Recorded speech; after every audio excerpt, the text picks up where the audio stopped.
Syederalun pengacara Hotman Paris Hutapea terekam kamera berdebat dengan jaksa penuntut umum di persidangan kasus jual beli barang bukti narkoba dengan terdakwa mantan Kapolda Sumatera Barat Irjen Pol Teddy Minahasa. Berikut informasi selengkapnya. Syederalun pengacara Hotman Paris Hutapea terekam kamera berdebat dengan jaksa penuntut umum di persidangan kasus jual beli barang bukti narkoba dengan terdakwa mantan Kapolda Sumatera Barat Irjen Pol Teddy Minahasa. Diketahui sidang lanjutan kasus peredaran narkoba yang menyeret Irjen Pol Teddy Minahasa sebagai terdakwa pada Senin 20 Februari 2023 diawali dengan keberatan pihak terdakwa. Hotman Paris yang menjadi kuasa hukum Teddy Minahasa mempertanyakan hadirnya jaksa sidang Ferdi Sambo di sidang perkara kasus narkoba kliennya.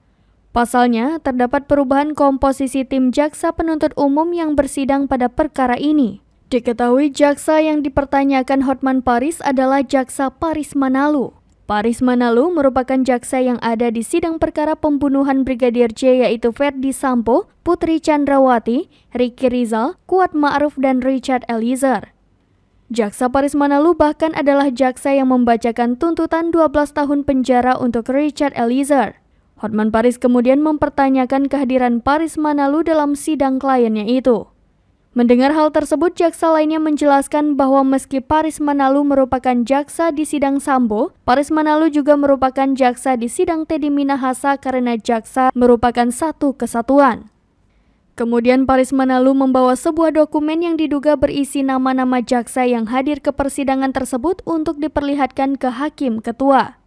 Majelis Hakim lantas mengecek surat tugas dari jaksa penuntut umum yang ditugaskan dalam persidangan ini. Dalam pengecekan itu, Majelis Hakim menemukan ada 10 jaksa yang hadir dari total anggota tim 19 orang.